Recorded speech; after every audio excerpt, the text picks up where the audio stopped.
Ladies and gentlemen, welcome back. Episode 23 of the Ressies Podcast. Here with Checkers, here with producer Shrey. What's been happening, man? Producer Shrey gets the second week. Yeah. There was some interesting feedback about him. Was it bad? I didn't see it. There's some good feedback. Okay, good. There was some bad feedback. Yeah. We had a lady named Kate message in. Oh no. Oh, what did she say? She wants to hear less of him this week. So. No, that's so fair. Well, thank you to listener Kate. Definitely anonymous. Hey, Check Man, I think it's only right if you introduce the guest we've got today because you've had a lot to do with this man. Yeah, we've brought the fantasy podcasting guru, is what I titled in the run sheet today. Heff from the Keeper League. Heff! Thank you very much for happening. Thank you for having me. Sorry, thank you. Guru was in capital letters, by the way. I thought it was a goat, a picture of a goat. There was a goat on the Instagram story, but I put Guru in the run sheet because I couldn't get the goat emoji to work. Yeah, lots of things flying around. I feel like goat is a bit disrespectful to Warney, who's actually the AFL Fantasy godfather. But I'll take it. I'll take it. See, the fantasy guru, you run your own podcast, so we're getting another podcaster on today's episode, the clash of the podcast, or what do you want to call it? What do you want to title it? The Battle of the Bands or something like? Yeah, just the fist fight. Hand-to-hand combat. High shots on the podcast. Yeah, that's a good one. Hand combat. But we're getting you in. You run your own podcast called the Keeper League Podcast. For those not who don't play AFL Fantasy or don't know anything about it, tell us what the Keeper League is and what the Keeper League Podcast is. It started about 6 years ago. Me and Kays, who was a co-host with me, he's more of a guest, a very special guest these days. Sounds like Shrey. Jeez. Got that one in drawing early. Comparisons already. But essentially, we want to start a podcast. We had an AFL Fantasy Keeper League, which is a type of AFL Fantasy where you keep players from year to year. It's like a draft format, but unlike the classic formats where everyone's kind of got the same teams at the end of the year, and unlike the draft format where you put players back each year, a Keeper League, which is what we were playing, is where you keep players from year to year. And there's just absolutely no content out there for it, but we knew that there were lots of people out there playing it, and we figure like if there's people like us out there, we can't be the only ones. So we started a podcast talking specifically about just lesser known players of AFL Fantasy. So it doesn't like really specifically have to be about keeper leagues. It's just, let's not talk about the 150 players in the top 150 players in the competition. Let's go deeper than that. Let's deep dive. Let's try to find the next up and comers, the youngsters, the rookies, all that sort of stuff. Essentially turn that into a podcast. And so do you think the Keeper League was maybe a little bit of a niche early days? Obviously, we've got the AFL website run their own podcast called The Traders with Warning, as you just mentioned before, which was in the classic format, which is the top players. Everyone picks your Dusty Martins, your Brodie Grundys, and across the years, Max Gormans, all your best players. But the Keeper League was sort of more like I used the example earlier today, but to Katie McDonald, we were chatting to him about what Keeper League meant. And I always saw it growing up in American TV and American movies was like baseball drafts or NFL drafts. They use them a lot in America in the office sort of scheme. So you get a group of mates together and you just compete against only that group of mates. Yeah. So in classic fantasy, which is what the Traders do their podcast on, is that's 200,000 people in Australia playing that. But in this one, you're sort of talking to officers, you're talking to footy clubs, you're talking to small groups of mates. Yeah. In that sense, it is a smaller group, but there's lots of small groups around Australia doing that. Like I have 10 to 15 small groups that I sort of associate in keeper leagues, and you'd probably be similar. Yeah, 100%. So I'm in 3 leagues of my own. But yeah, since we've started doing the podcast and we've built an online community, like we've found so many people doing similar things to what we do. The interesting thing about it is like no two AFL Fantasy Keeper League is the same. Like everyone's got their own little rules and tweaks and things like that, and it becomes way more personable. Like, you'll have specific punishments for your mates who lose it, like, that are specific to your league. That sort of stuff. So that sort of stuff happens. And then, there's different quirks and prize monies and different rules and all that sort of stuff. Everyone's a little bit unique, which kind of makes it hard to do our podcast on because it's really hard to kind of find a blanket thing for everyone because it's so different. But again, like we just focus on lesser known players, people that might not be the standouts now for fantasy, but we try to pick people that are coming up and stuff like that. So it helps across all formats and that. So in the Keeper League format, no team in that league as such. If we have a league, let's set up a little league, 10 people, say. No team in that league can have the same player. No, that's right. So yeah, that's typically like the draft format. Like everyone drafts one player. So once they're drafted, they're off the board. Yep. Say if Nick Dacos gets pick one, you can't pick him, pick 2, pick 3, whatever. He's only in that one team, which makes the lesser known players very, very popular. Yeah. And they're the talking points, because there is a million articles out there on Nick Dacos, and there's a million tweets on Nick Dacos. Yeah. But on the rookie coming through the system that you need to fill your team with, you can't find a lot of information, which is where podcasts like the Keeper League, I've found, can be very, very helpful as such. Yeah, you Very get down digging out information that you just can't find on the internet. Yeah, you get down and you know, about 100 range or whatever, you're trying to find the Kadeen Coleman who might break out this year, or you go even further, you might find the Angus Sheldrick who broke out halfway through last season, and he might be someone you plan for this year. So yeah, going way deeper than just your top ones. But run a Google search of Nick Dacos and run a Google search of Angus Sheldrick and come back to me with what you find, Willie. Will it be similar? Probably not a lot on Angus Sheldrick. A lot of photos of Nick Dacos in Italy with the missus. Yeah, probably actually. Yeah. So the Keeper League's been around for about 6 years. Yep. What's the studio like? I know what it's like, but describe it. Heff has what we're sitting in right now. He has it in his own house. Yeah, And well, it's pretty well set up as well. Will's been in there before. Yeah. We haven't had Trey in yet, but No, I haven't been there yet. he hasn't had his stripes yet, but one day. damn, 1-2 punch. We're working on Comedy, it. aren't I? Yes, Sorry, good Trey. behind the desk. No, it's maybe not as fancy as this one. It doesn't look as nice as this one. This one's a bit fancier. But yeah, essentially I've got the very similar equipment and tech in my front spare bedroom that I run my podcast from. And it's a pretty crazy setup. And it's something that's just kind of built over the years. It started very, very simple. It started sitting around Kays's kitchen table in his townhouse. Then we moved. I kind of got sick of just moving everything to his house each week, so we set it up in my front living room, and then we ended up clearing out a spare bedroom at my house to put it all in. And we've just collected bits and pieces. Like, we keep upgrading over time, and we started with just audio and just had some, basic microphones, which we still use actually. But then we've added cameras and switches and audio plugins and lighting, all that sort of stuff. More graphics and more programs to do all that sort of stuff. And it's a bit of an addiction. I keep adding things to it, and I just love playing with tech. So yeah, that's kind of how it's going right now. So you started in the kitchen and you've worked your way to a bedroom studio, I guess, a spare bedroom studio. How long do you move into a studio like what we're sitting in now, or a studio of your own? Yeah, right now it's kind of viable to keep doing it from there. When either the missus gets sick of having it all in the house, or if I start to do something for other people and things like that, start recording them or doing work with other people, might make more sense to, not make them walk through my son's playroom to get to the studio, and trip over a million pieces of Lego and scooters and things like that. But and I don't know yet. I haven't put a time frame on that one. Who have been some of the best guests you've had on? I know you've had, you've had myself and Will on for a start, so we won't put them in the best category. But you have had a lot of guests across the years, and some of them have been live, like walking through your son's playroom, and some of them have been through Zoom calls and link ups. So the biggest one, probably the best one, was Ben Keys. So this was kind of before, and the backstory to that is like Ben Keys had been dropped from Brisbane and got picked up, I think, as a rookie at the Crows, and I didn't rate him. I didn't think, sorry Ben if you're listening, but I didn't think he was going to be much top, especially in fantasy, and I thought he was going to be, either a forward pocket or even a back pocket type player and get a few runs, and he's a vice captain now, so credit to him, he's worked his way up. But Kays basically said, this guy's going to be a gun, pick him up cheap, no one's thinking about him, like whatever, pick up Ben Keys, and got to that point where he ended up playing in the midfield and scoring really well. So someone that on our Twitter feed knew Ben Keys, put him in touch, and Ben Keys jumped on the phone and did a. So you were talking about Ben Keys on the pod, and we were talking before about how there's a top 150 players, and maybe if you're talking about Nick Dacos, that information might never find him. Yeah. But if you're talking about Ben Keys, who only has a small handful of articles written about him at that point, if you're posting tweets about him and posting information about him, then Ben Keys goes to Google search his own name or someone closely connected to Ben Keys, and that would be coming to the top of the feed. Yeah, 100%. So you might be, funny in contact with him as such. Funny thing is, I think we tried 2 years later after he was the vice captain, and he had a little bit less time on his hands to jump back on. But that was one. We had Trent Dumont when he was playing at North Melbourne, when he was actually a decent fantasy player. He come on as well. But it's also just been great to get in touch with so many people I know now and associate with through the AFL Fantasy community. So Warnie's come on a few times, so from the AFL Fantasy Traders podcast, and we're actually really good mates now just through fantasy and stuff like that. So those are probably the big three when you get some actual AFL players, or you get actual AFL Fantasy royalty on. They're probably some of the bigger ones. You did a live show last year, and I was part of that just before I moved to Melbourne, or before the footy season kicked off, really, so a couple months before. Yeah. But there was a live show that the Traders did every year, and you hopped on, and I know as such, the Traders have held these shows before, and they get a pretty good turnout. It was at my workplace. This is why I know this. They filled out the function rooms a few years in a row.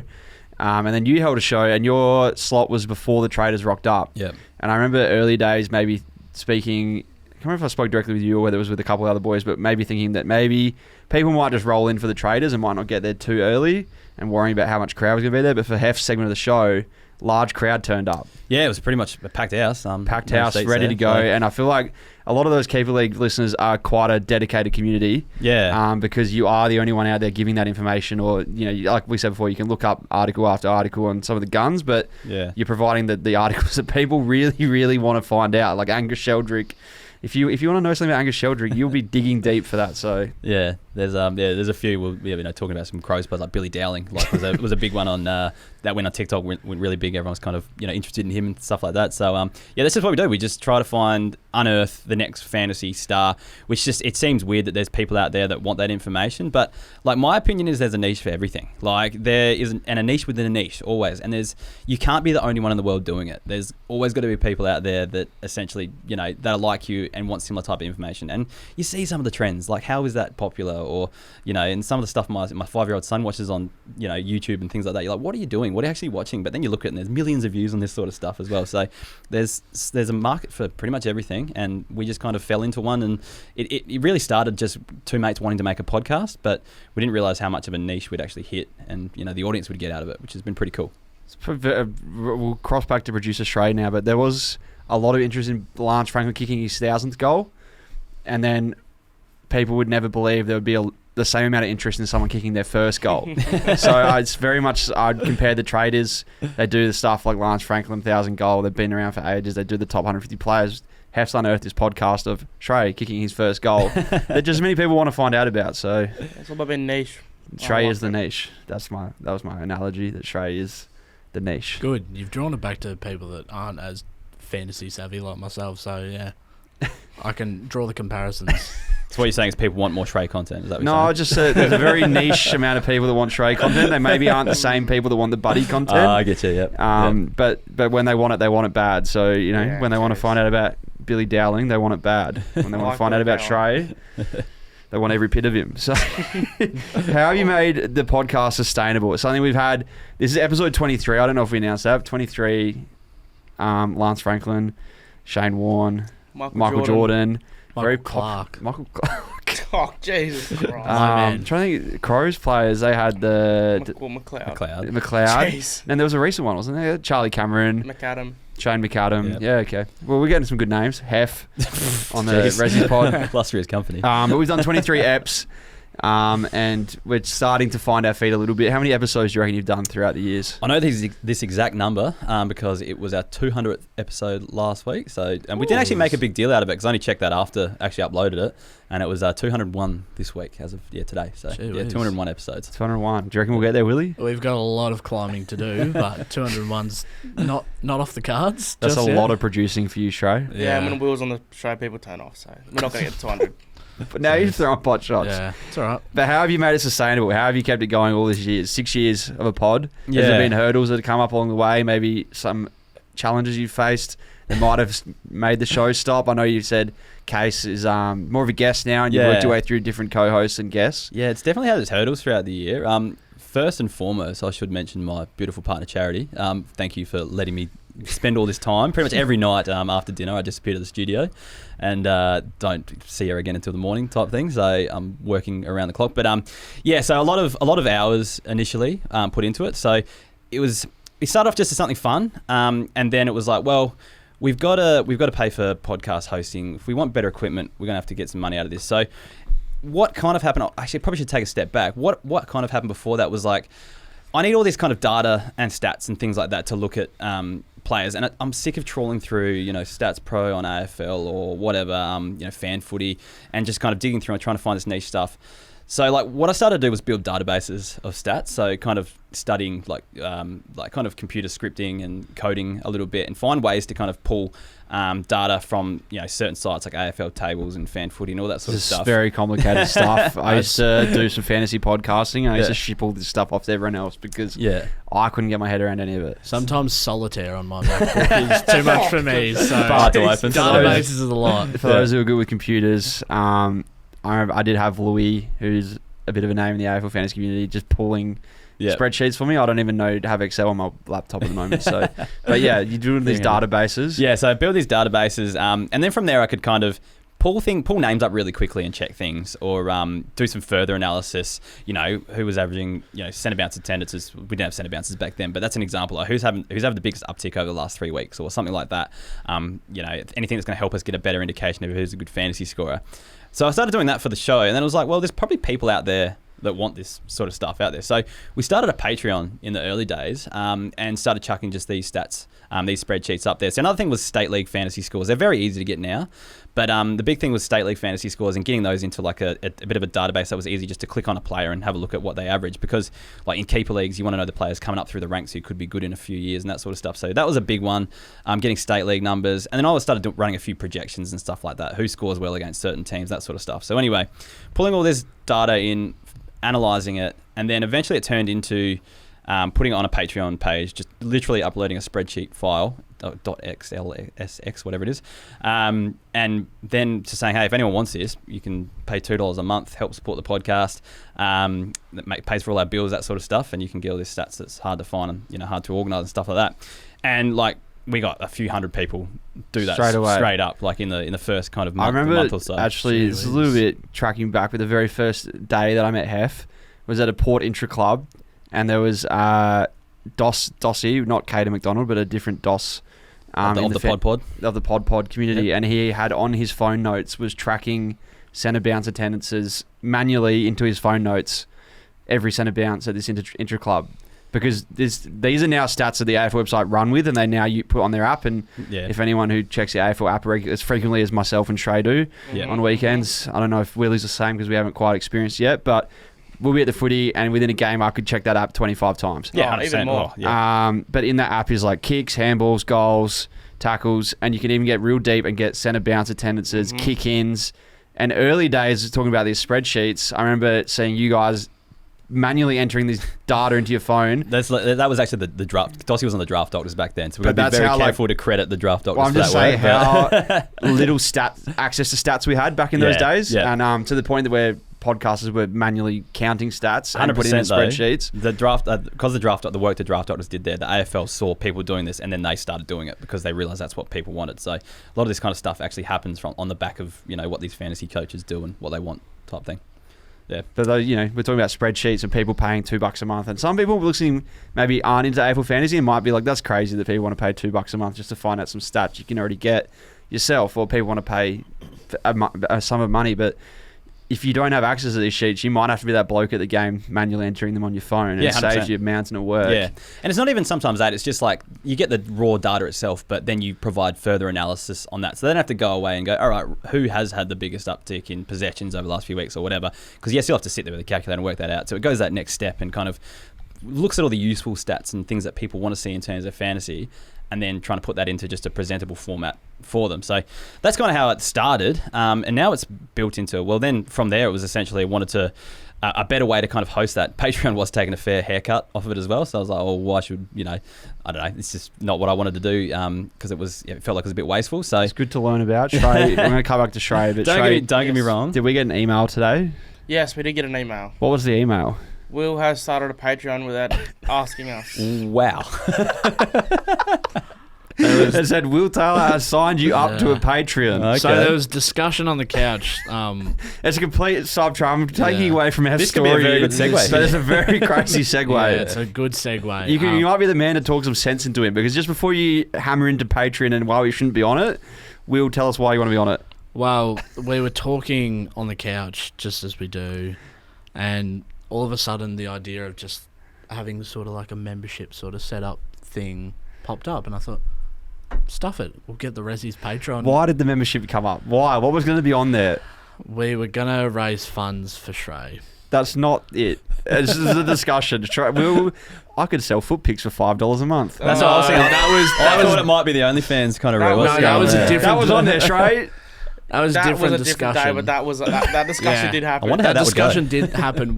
It was more based around, okay, what can we sell to people? And people... We need some money. We had some ideas. I did have some ideas. We're broke. I said, we've got 60,000 on Insta, 100K on TikTok, and we're not making any cash off them. No one's giving us money. Shrey can't afford coffee. No. I can't afford tickets to go see Taylor Swift. What? They're expensive. I don't know. I got a They discussion are with very someone. expensive. Someone Yeah. said they would have traded me Taylor Swift tickets for grand final tickets the other day. It's weird sidetrack. But we come up with this idea. Can we sell to our followers videos that you can't find anywhere else? That So, sounds a bit worrying. not only fans, but like maybe It's just like weird content. maybe out of our 60K on Insta, maybe 10% of them would like to see me swim in the Yarra for $2 a month. It's like a cameo, but it's a bit more personal, and it's actually like Or maybe they want to it's see... like a tailored TikTok for yourself. One idea we had was how many of the followers and listeners want to see Shrey run a lap of the tan, and if so, Yes. if they pay $2 a month, Shrey will go run that lap of the tan in a video series for you. I'll chime in on this. I do have a very strong opinion on this. And it's not even about do people want to see you guys doing extra stuff or stupid stuff or whatever. It's more about your listeners understanding that you guys put in so much of your own time to do this that after a while it becomes unfeasible to keep doing it. So if they actually enjoy what you guys do, They probably don't. Yeah, we've read some comments. I don't know Okay, if they maybe do. not. No. But if they do, like the listener kind of, or your audience kind of needs to understand as well that like it could go away, like, and it could not be there in the future if they don't get some support. You know what I mean? So and that's pretty much the model that I have run with the whole time, because it's kind of snowballed into this point where I was working after hours every night. You know, I'd work from after my son would go to bed 7 till midnight, 1 o'clock, 2 o'clock in the morning, wake up at 6 o'clock, go to work the next day. It was getting to that point where it's like I can't keep doing this. I'm so stressed, like I'm having mental breakdowns, that sort of stuff. So then it kind of moved into, we'll go kind of back again, but I built this website essentially after the Patreon thing that houses all my stats and things like that. Now even like apps and programs and stuff like that to help you with the fantasy and things like that. And it's basically a subscription, a yearly subscription. I've got members that tell me to charge more because they think it's too good to actually like cheap, but I just want to keep it accessible for everyone. So that's happened, and so from there I've been able to kind of like slowly reduce a day at work kind of thing. So last 2 years I've only worked 4 days a week and spent a day doing Keeper League, recording the podcast, writing my articles, recording all the video content, editing all the video content. So it becomes a Getting part up of your there. job because Yeah. you're getting payment as Yeah. such for it. So that is now part of your My your Monday, job. I'm legit working from on the website. Everything I need to do to get everything up running for the week. I will work from 7 o'clock in the morning till 5, 6 when my family comes home, type thing, and then probably do a little bit after work as well.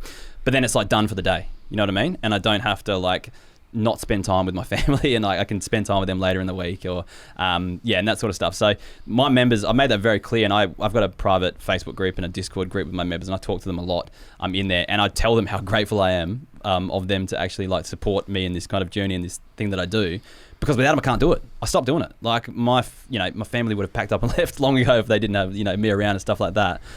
So that's kind of where it's gone to, and it's.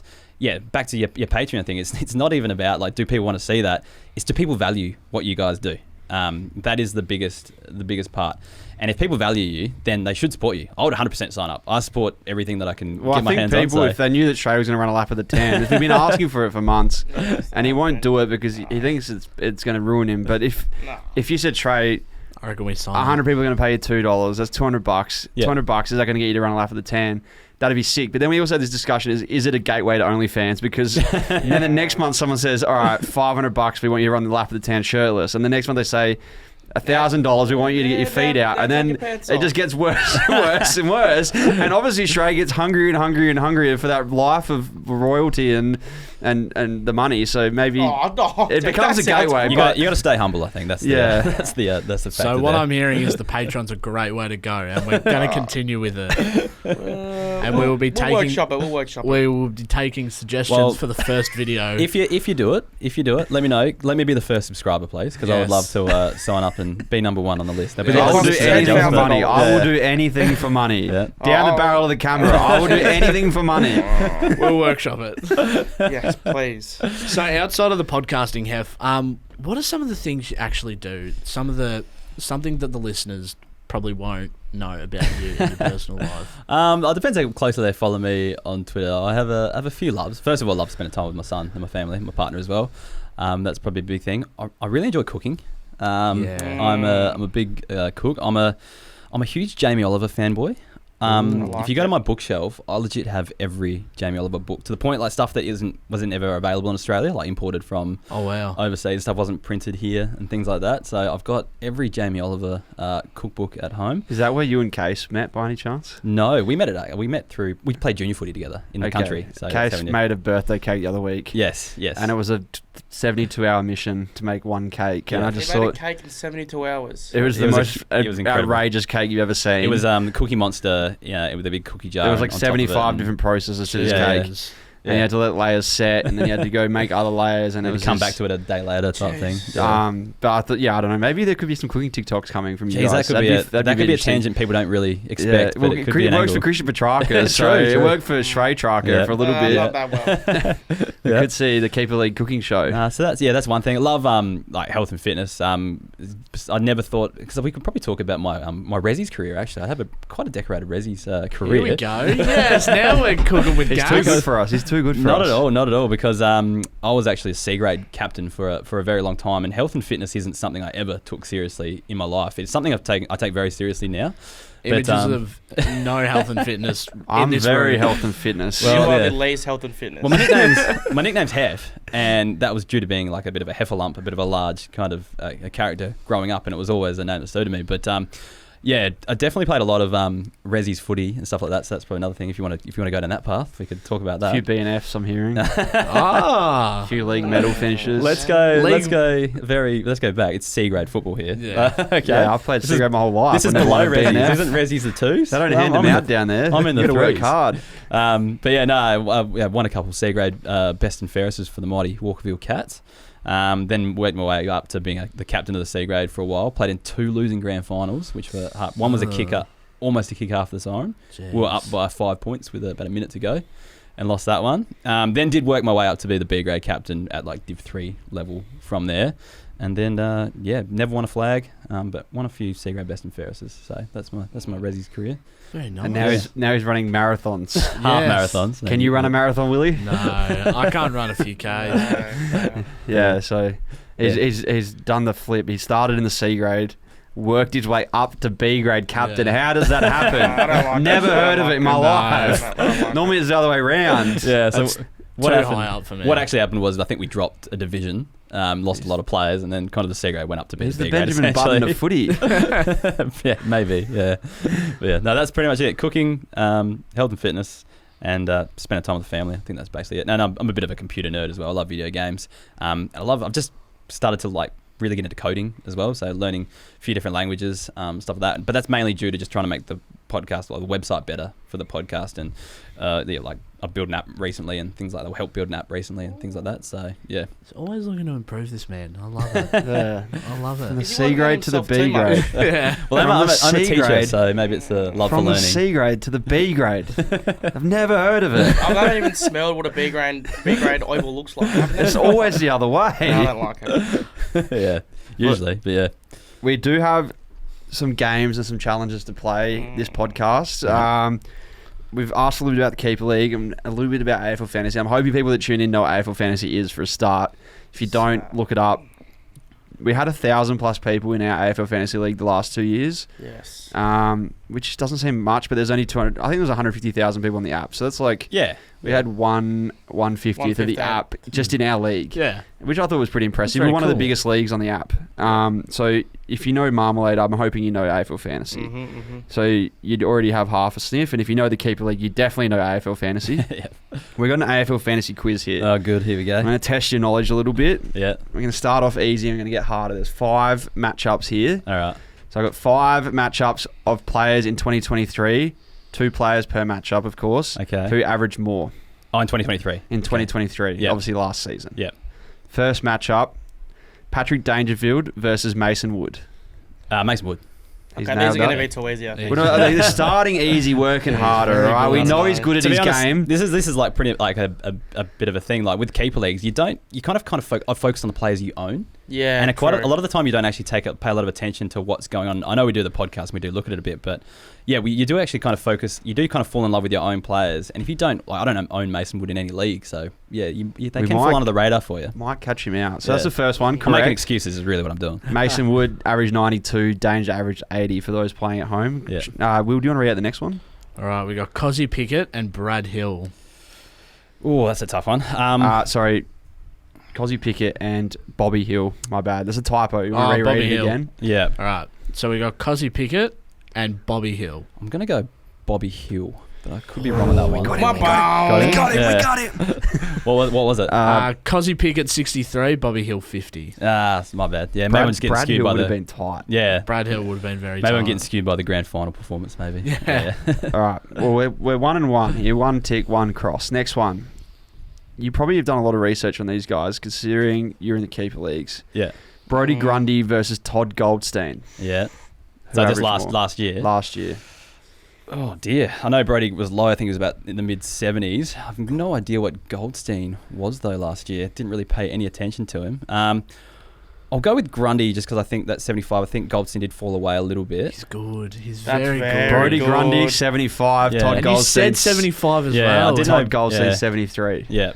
Oh, that's close, yeah. So they're getting a little bit harder. They're Yeah. getting a little bit harder. Well, We're I'm going to say the margin between Yeah. these ones. I'm still dirty. I didn't get the Pickett one right, but I don't. Small forwards are no good for fantasy, so you don't pay any attention to no them. point. 63 is not good. No one picks them up.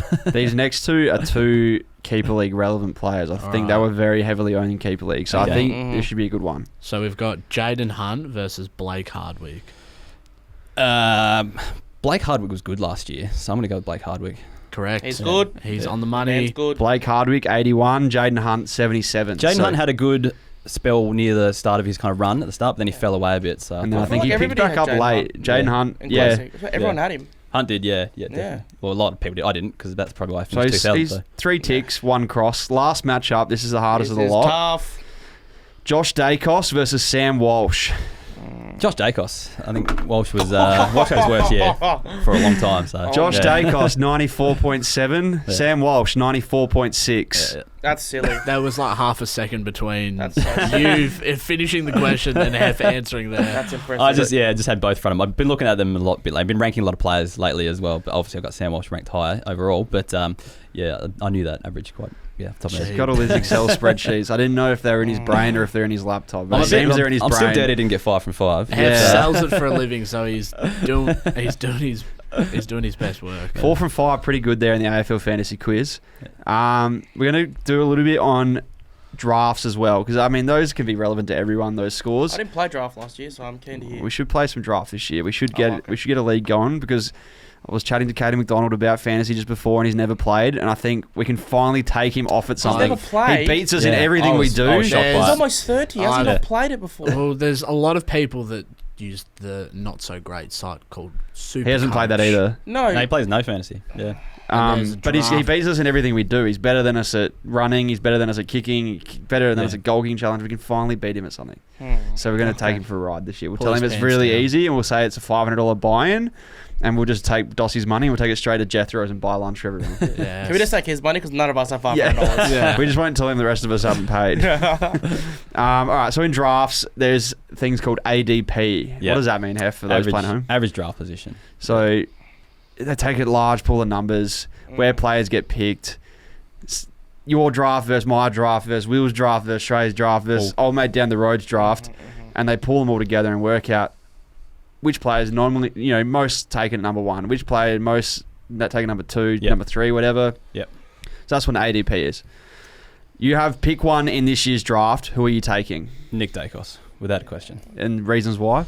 Well, he's the only player that in the top 10 probably that's listed as a defender, so something other than a midfielder. So He's it's good looking too. that too. That's a very good reason. But yeah, no, he's the only one who's not taken. But we're talking keeper leagues, yeah, or Yeah. just draft. Yeah, it was keeper leagues. ADP. Let's do a keeper league. Yeah. Yeah, so like it's a no-brainer. He's going to be the best player fantasy-wise and possibly even just football-wise for the next 10 years. So like, what is he? 19, 20, averaged 100 plus last year, and he was injured for the back half as well. Like, it's a no-brainer for me that kid is just going to be an absolute. He's a superstar. Like, he's just already probably he almost won the Brownlow. Like, What are some things you look for with those early picks in drafts as well? Because you mentioned like he's a defender, so it's a little bit unique. How do you sort of weight those rankings and Yeah, so I know rucks are very popular. Like the top 2 rucks are always popular. Yeah. First and foremost, like most leagues play with captains. So that's a big thing to look at because captains are obviously worth double points. You need someone you can reliably put the captaincy on each week to score your double points. So even though Keeper League is about drafting for the future, you still need to fill out, a team. So I always make the example on our podcast, like if you're going to say, let's just pretend that the AFL put every player back into the pool and each club, North Melbourne and West Coast and whatever, they had to draft, every player was available, they're still going to pick Bont early. They're still going to pick all those players really. And it's really not different for keeper leagues. You've got to set yourself up with the squad that you're going to be playing with for the next few years. Because in hindsight, it would be good to pick up Matt Rao, Nick Dacos, Gimby, Harry Sheasel, all these all those young players. blokes. Yeah. But are you going to win the flag in the next 5 years? Yeah, well, maybe some of them you will, because the last few years have been a bit crazy with but if you pick the first year players. But Bont and Jack Sinclair, someone's got to win the English. first year essentially. So want to be you? It's like a flag in the first 3 years versus a flag 5 years down the track. What would you rather? Yeah, I guess that's sometimes. So that's the first thing I'd go for. Is just who can you reliably put the captain on, and Dacos fits like all those, all the bill there, because he's young, scores 100 plus most weeks. You can put the C on him, and he's a defender, so he's not. Midfielders are traditionally the easiest to come by. Defenders are getting a bit easier to come by, but you still take a defender over a midfielder in terms of scarcity, as long as it's not. You're not overlooking a captain option before it type thing. So that's one thing. But yeah, so you feel like certain positions, a good ruck is hard to come by generally, especially if you're playing like a 12-team league. You've got to have 12 rucks on the field. What do they call it? There's a ruck when it happens when someone takes a ruck run. A ruck run generally happens in a draft. So usually what happens is the top 2 rucks or the top 3 or 4 rucks will go early in the draft because they average. So think about the top 3 rucks. We've got Max Gorn, Tim English will go first. Rowan Marshall. Probably settle those 3. Grundy's fallen way down, but in the previous years it was Grundy. You take him real early. Wits. Well, maybe not Wits He's because a bit old now. But think about like English, Gorn, and Rowan Marshall. They're all averaging 100, and like you just said, you want captain options, you want regular, consistent scoring. Now think about people like Wits, Toby Nankervis, Scott Lysets, and all those types of the last few years that maybe average a little bit lower, but it's still very handy ruckman. Well, you got to play one. That's the thing. You got to play one on field. You have to have ruckman on the field. Not every team's going to select 4 or 5 ruckman though. You can only fit a certain amount of players in. So once one team takes one, they all start to... They tumble. The and it's funny fall. watching in drafts. You see how late... Some drafts, the ruck run happens round 2. Some drafts, I've had the ruck run last all the way to the last round. Yep. But that's one of the key things I've learned from doing drafts is that ruck run. Yeah, that's a big thing. So, yeah, that's another thing to look at. You can also stitch your mates up. And a few years, I picked 3 or 4 rucks in the draft, knowing that someone's going to miss out. Another thing that people do is they handcuff their rucks. So they'll pick their number 1 ruck. So last year, for example, if someone had Tim English, they'd wait all their way to the end and pick Jordan Sweet.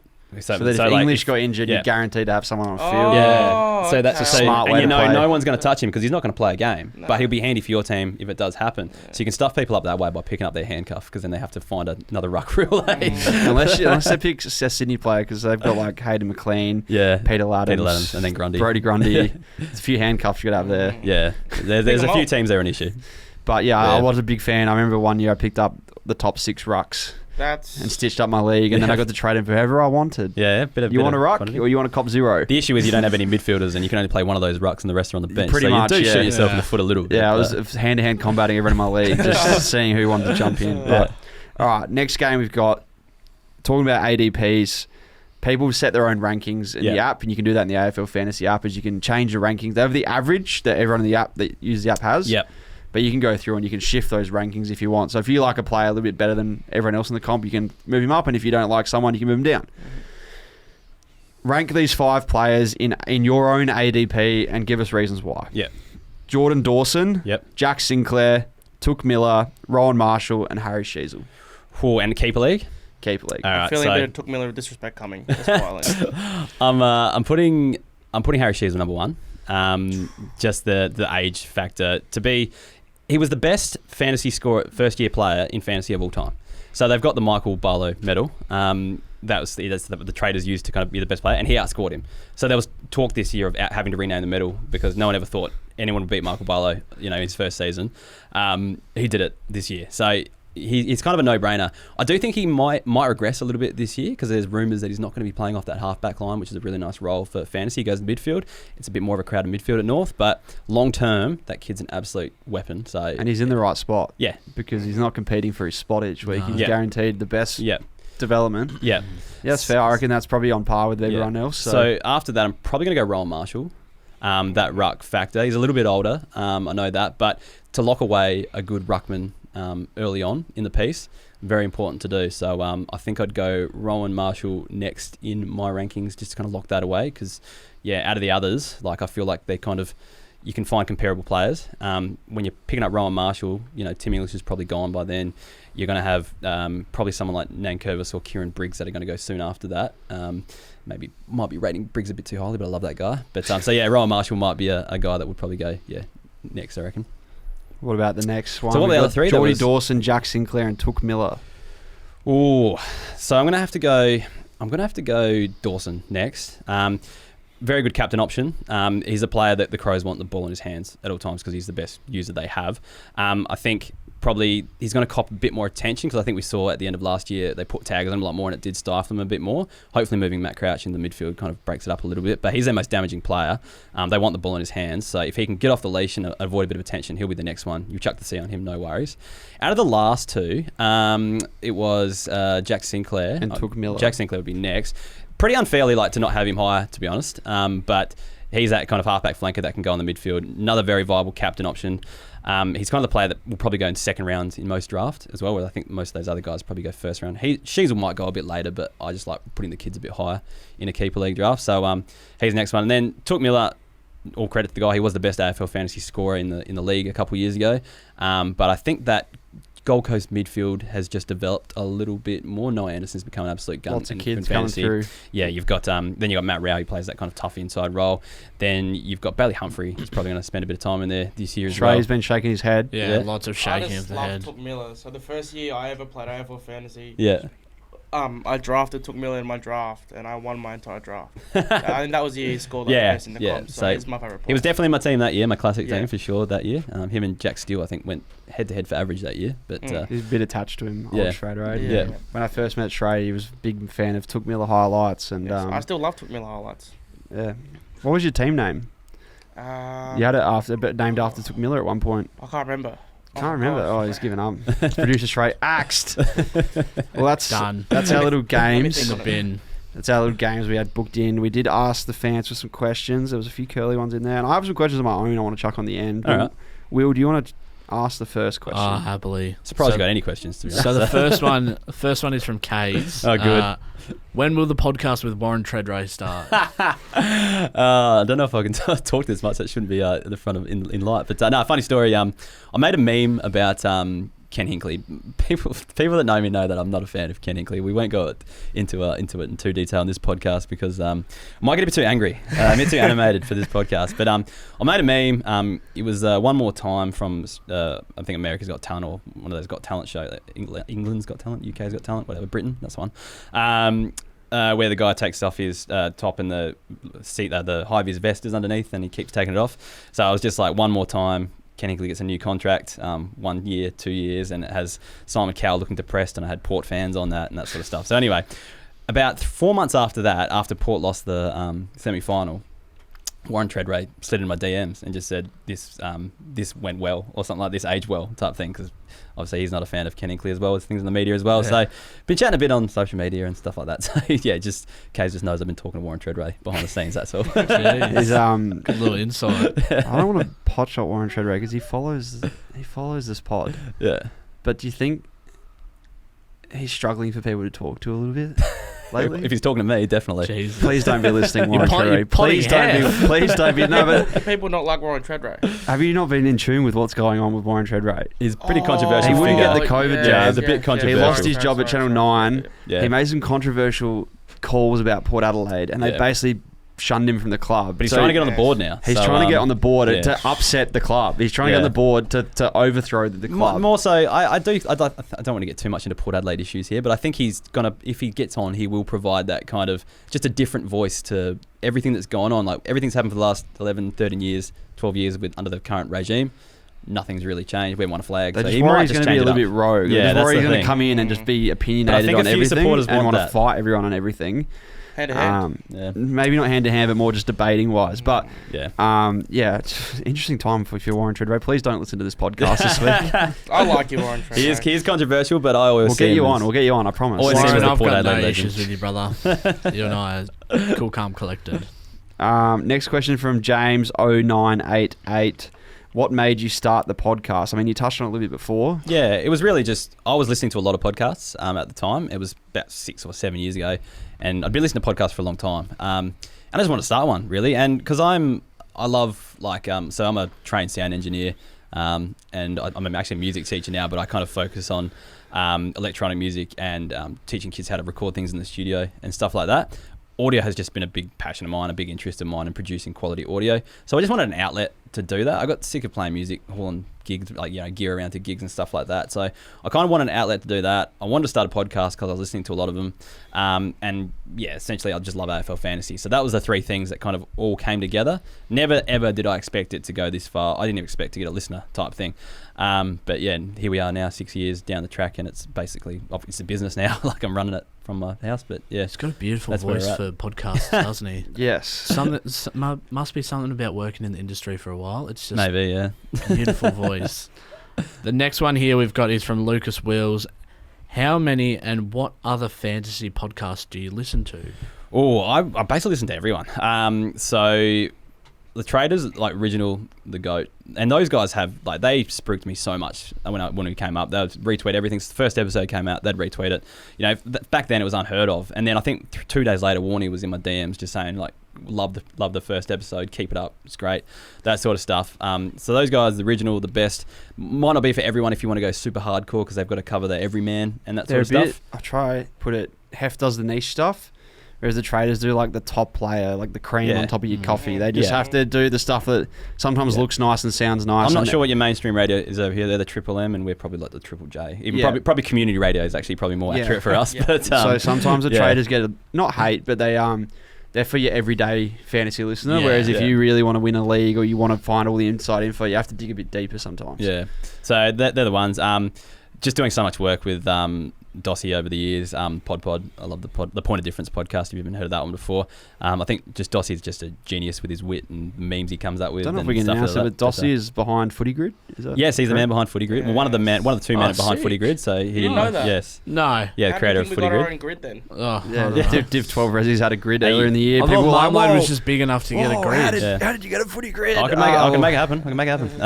Who else wants a grid? We're selling them. Yeah. Selling them for $2 a month. $2 a month on the Patreon. What was I on the grid? But Footy Grid. Some other. No one cares. No one actually cares. Shit at footy. Yeah, it was something like that. 2 touches. Fat and haha funny. Yeah. Oh, that's not nice. That was all of us actually. Yeah, that was. Oh, here we go. Me for a 9. Could have played AFL if not for insert excuse and less than one recovery session in his career. Not wrong. Pretty accurate. Yeah. Not wrong. But yeah, that one, Hat Chat's good. Draft Doctors as well. Stevie Fizz is the man. Another guy that really supported us going up, and he's a bit more raw than your average AFL fan. Says what he really thinks, and he's he used to be a stand-up comedian actually, so he's a very funny man. So they're probably the big ones. Lane kicking when you were doing that back in the day, that was a bit. Do you ever find imposter syndrome a little bit with a podcast? Because I mean, you talk about listening to all these other podcasts and they've all done their own stat digging and they've all got their own research and who they think is going to be hot that week. Do you ever listen to them before your own record and be like, I don't want to sound like that pod because they brought up this player? Or Not really. If anything, they will give me good ideas that I'll credit them for it. Like so-and-so said this today and I really agree with it type thing. The thing about the AFL fantasy community, it sounds super strange, but it is super supportive of one another. It's like people talk about Twitter or X being a super negative place, but if your X feed is full of AFL fantasy stuff, it's actually like a super supportive, super like great vibe on there, and that's until what mine you put up the wrong piece of advice. Don't put up the wrong bits and pieces. But at the same time, like I always think if like someone really needs to go to their way to have a crack at you, then they've probably got a pretty good life, so it's fine. Next question from Jay. Best player you really like this year that nobody is currently talking about? Or a player that I really like that no one is really talking about. I'm interested in Massimo D'Ambrosio. Got a nice name. Good name. I just name, feel, looking at Hawthorn's backline, I have no idea where he fits in. Does he even play? Yeah, does he even play, that sort of stuff. But why did they target him? Like, what they win kicking. Yeah, that's it. And I know their midfield's had some poor kicking over the years. He's also handsome. Yeah. Okay. Yeah, I know they struggle a bit with kicking efficiencies. Yeah, so he's definitely like a player that is wasn't getting a game at Essendon, obviously, and he was always been touted as a player that very nice leg, the kind that you'd want the ball in his hand. So I think if he can get a game, he's definitely someone I'm looking at. But I don't think anyone's talking about him. Was he mid-season drafted out of Box Hill? Yeah, he was. Yeah, to Essendon. Yeah, at Essendon. And then probably wasn't going to get a game at Essendon. So I think maybe Hawks just chimed in on their luck. Their backline's not dissimilar from Essendon, where they've got a lot of names that can roll through there. So I'm not sure where. But he wouldn't have been too expensive. Like, maybe they know something we don't. Yeah, well, just think he would have been a cheap acquisition, and he's in a good age bracket that they're probably looking for, and 20 years old, bit of depth, and good to target. But he has good kicking skills, and he's got a good name, and he probably would sell a few Guernseys because he's got a good name and a good face. So I like that. So that's someone in my keeper league I'm definitely looking at. Fair enough. Well, why do they target them? I had a few questions of my own.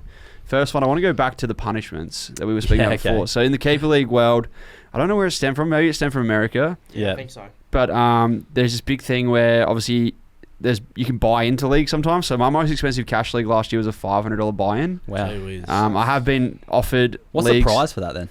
It's crazy amounts. Yeah. But I've been offered in the past leagues, classic leagues, with $2.5-4 grand buy-ins. Wow. Didn't buy into them. Thought possibly. We thought better of it. But at the time, just thought I should be spending my money on something slightly better, like KFC and chocolate donuts. Understandable. And banh mi's.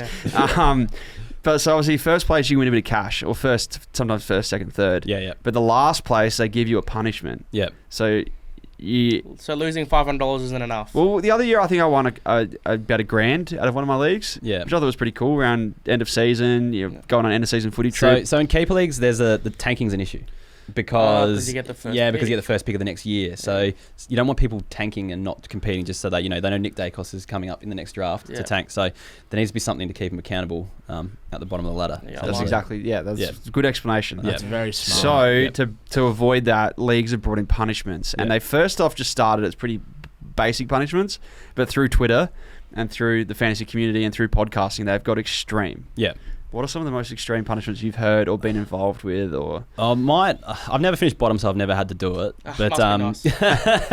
but mine was that we had a league where everything was like specific to the person. So if this person lost, they had to do this, and if this person lost, mine was I had to go to a showdown. Massive Port support, obviously. Go to a showdown wearing a Crows Guernsey. That was my punishment for one of them. The funniest one I've heard is, I know this is a G-rated show, but the loser had to make a nudie calendar for the rest of his league mates, or a sexy calendar for the meet. So he had to hire a photographer, do 12 different photos, 12 different locations for their league mates. The league mates held it and got to keep it and decide what to do with it from there. There'd be some costly punishments too. Like that is a costly punishment. A photographer printing up 12, 14, 16 calendars if you're in your league. Yeah, so that would be the most generic one. Like the most common one I've seen is the McDonald's challenge. Yeah. So it's 24 Big Macs. 24 cheeseburgers, I think. 24 cheeseburgers. We have this conversation all the time. Yeah. I think in America it started as Big Macs. I'm pretty sure. But maybe in Australia our cheeseburgers are pretty big and they're only $2. Sometimes hamburgers are $2. Yeah. How do we know that? I think Big Macs is impossible to eat 24. But 24 and 24 hours. Oh, sorry, you get 24 hours of McDonald's, but you get to take an hour off for every cheeseburger or a Big Mac that you eat. So if you eat 15, you get to take 15 hours off type thing. And that's still so. 24 cheeseburgers. I want to try that for not even a forfeit. Is that breakfast? Last year I was in a league with Louis, who I used to run a podcast with in the fantasy realms, and he's a bit of a fantasy guy, but we were battling out for last place. All year, we sucked. We had all of our players got injured, and we just sucked. And for most of the year, I was last, and in the last round, he went down to the wooden spoon, and so he had to go do the cheeseburger challenge. He hasn't done it yet, but he has been messaging me every now and then saying, surely you come and help out because you deserved last place.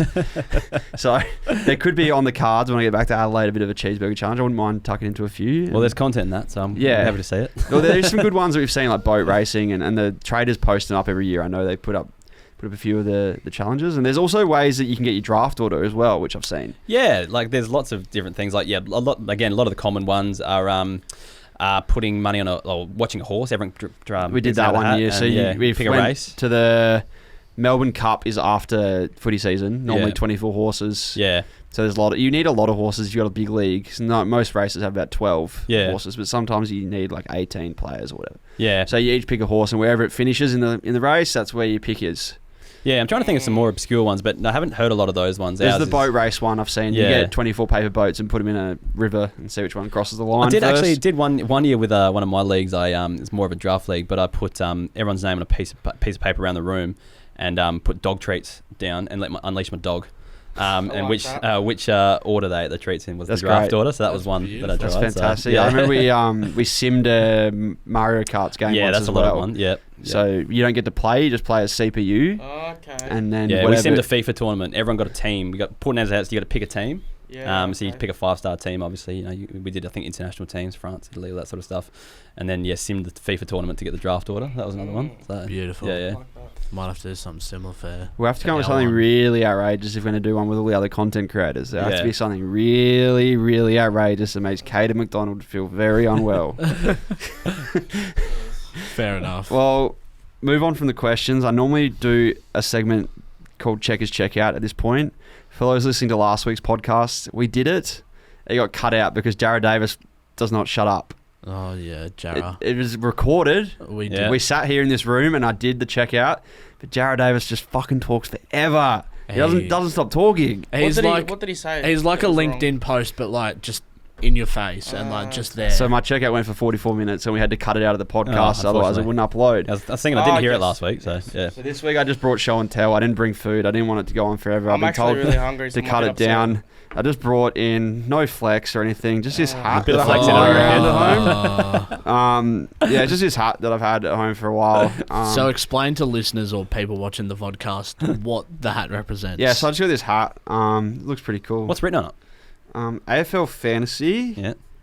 2019, and for some reason there's an 11 on the side. What does that mean? What does that mean, Will? Is it you came 11th in the country? Yeah, I came 11th in 2019. These hats AFL are the Fantasy. most coveted things in AFL Fantasy. Like everyone wants one of these things, and if you've got one of these things, you're an absolute legend of the game. You'll be talked about for generations. That's the kind of status that you hold. So this bloke is being talked about for generations. 100%. He's an AFL Fantasy man. Anyone hearing this show? I'm not. I'm choosing not to listen. How much do you reckon these are worth value-wise? They're priceless. Priceless. I don't know if you can sell them. You cannot sell them. I've always wanted to sell it. I don't want to wear it. There's not on my head. There's not a human. Doesn't fit good. There's not a human in the world or in the country that would feel right about taking that. Yeah, that doesn't fit. You should sell that. So I was like, all these people want this hat so bad. It's like. It's almost like stealing from like Egypt or something. Like, it's sick to have in your house, but you can't get value money for it. Yeah, because it's illegal. It's not right. It's like stolen. An ancient artifact or something. It is. It's like ancient artifact. Everyone wants one, but no one wants mine. Yeah. Is there a rule where AFL players who play fantasy can't get hats? That's correct. Who? Harry Edwards? It was West Coast. Was it Harry Edwards? No, it wasn't Harry Edwards. It was someone else. I remember. Harry Barnett? He's a Ranger fella. He plays in the ruck. What's his name? No, it wasn't Bailey Williams. I reckon it was Harry Edwards. I think it was Harry Edwards, man. Harry Edwards. Yeah. Last year. Finished 2 years ago. Finished third? Yes. And it was a top 10, I reckon. Yeah. Which top 10, there's other prizes involved too. Yeah. For those playing at home, this is 11 on this hat. Yeah. So you won absolutely sweet Jack shit. Actually, I'll tell you what I did win. You win at the top of your club you support league. So I was St Kilda fan. I won the St Kilda League, so they gave me a $120 voucher for the AFL store, which is I'm meant to buy a St Kilda Guernsey with. Yeah. I bought a Bulldogs Guernsey with number 7 on the back because Bailey Smith was it that year, and he wears 6. He wears 6. Sorry, it was 6 on the back. And I already had a heap of St Kilda Guernseys, so I didn't need a new one. Yeah, fair so enough. I just wanted a Bailey Smith Guernsey to wear to footy training. The hat is worth it. It's more than any. Well, it's not, because if you finish 10, you get $1,000, and if you finish enough. 9, you get $1,500. If you finish 8, you get $2,000, and I didn't finish any of those positions. In all honesty, if someone offered me $1,000 or a hat that I legitimately earned and won, I'd take the hat every day of the week. Damn, I was going to say, I will give you this hat for $1,000. Like I said, it doesn't feel right owning it. Heff, how close did you get to it? Closest I've got, 720th, I think, was the closest I've got That's ever. Pretty far out. But yeah, not close enough, unfortunately. Well, the hat was the year that myself and Louis were doing lane kicking. The first year we started it was the year they got the hat, and Louis finished about 1,000, and Yeah. he has not got one yet. Yeah, But he's still doing fantasy podcasts. Louis due. He's due. I haven't done fantasy podcasting for a while. So yeah, maybe this is the year that Louis gets one, and if not, I'll offer him this hat when he's blind drunk for $500. We'll see how we go. Beautiful. That's Checkers Check Out for this week. Sorry, guys. No I'm food for you, Trey. Checking out your hat. Jared, yeah, it's a show and tell. I might change the segment sometimes. Just Banh Mi review. We have not done this week. We've done it the last few weeks, but I thought we could can't afford a Banh Mi. That's why we haven't done it this week. Trey's got no money. So, Heff, do you indulge in Banh Mi's? Do I ever? But I only ever go to the one shop. Perfect. This is what I want to know because I'm going back to Adelaide tomorrow. Yep. For the test match, and while I'm in Adelaide, I want to try at your favourite shop. It's actually called Vietnam. It's across the road from the TAFE, Regency Park. That's a country. You've been to the. I know. And that's Will on the boundary. Thanks, Will. Yes. I've got to fly to Vietnam to get this Banh Mi. Yes. No, it's called Vietnam. I think it's actually got a Vietnamese name, but the name they just call it Vietnam Banh Mi. And yeah, it's across the road from the Regency TAFE, next to that brewery I took you guys last time. You guys were in Adelaide, next door to that. You might have to pop next to the brewery as well. Yeah, so. And get those crumbed mozzarella sticks. That's right. That you went back for seconds and thirds. Seconds and thirds. Yeah. What's the brewery called? Brew Boys. Yeah. Oh yeah, I know that Banh Mi shop. Yeah, they're good. Yeah, very good. They're good. Regency. Yeah. They're not as good as Fulham Gardens. It's good. A little bit of bias there. I think. Well, I'll go check it out with Jim Brady this week. I just saw it. We haven't done one this week because Trey's got no cash. Good thing. No one wants to shout me a Banh Mi. Jim Brady earns 6 figures, so I can go get him to buy us a Banh Mi while we're in Adelaide. That's basically the podcast. We'll finish up with a little outro. What do we got coming up this week? I just said I'm going to Adelaide for the test match. Will and Trey will come back to you in a sec. But Heff, what have you got? You're in Melbourne for a few days and you head back to Adelaide. Yeah, in Melbourne for a couple of days. This is the kind of all the content stuff I've got to do. I actually launched an app today that I'd like to plug if that's all right. Get stuck in. So the mock draft a keeper league specific mock draft simulator rolls off the tongue nicely. But yeah, launched one of those today. So if those who don't know anything about fantasy or whatever, in the draft format, a mock draft lets you just kind of practice drafting, so you can kind of get a gauge of where players are going to go in your draft and the value and all that sort of stuff. I built one with a friend for keeper leagues, so it kind of factors in younger players and future value and position changes and all that sort of stuff that you can practice drafting your keeper leagues with. So that's available on the website, keeperleaguepod.com.au for the members on the site. But there's also a demo that people can play around with and get a gauge from there. Also gives you average draft positions for keeper leagues, so you can see what the usual player is going, pick one and that sort of stuff. So to download this, you go to the Keeper League website. Yep. Just check the App Store. It wasn't in there. Sorry. No, it's a web app. Sorry, so it runs on the website. So you get on the Keeper League website. There's a heap of other stuff in there too. That's obviously where you can subscribe for those spreadsheets and extra stats. Is there sometimes extra pods that go up on there? Do bonus pods, we do it. We're about to start ranking. We'll do a top 100 defenders, top 100 midfielders, top 30 rucks, and top 100 forwards. Top 100 forwards. Yeah, it's going to be brutal this year. But we do it every year. We battle through it to help you kind of dig deep in your drafts from there. So we do that coming up, and then we do bonus podcasts, kind of talking through while we pick those. We could do bonus podcasts, but no one listens to the main podcast. There's no point. I had a look at the Stumps recording the other week, and we were a little bit down on the bonus podcast. But maybe in the future when we build it up.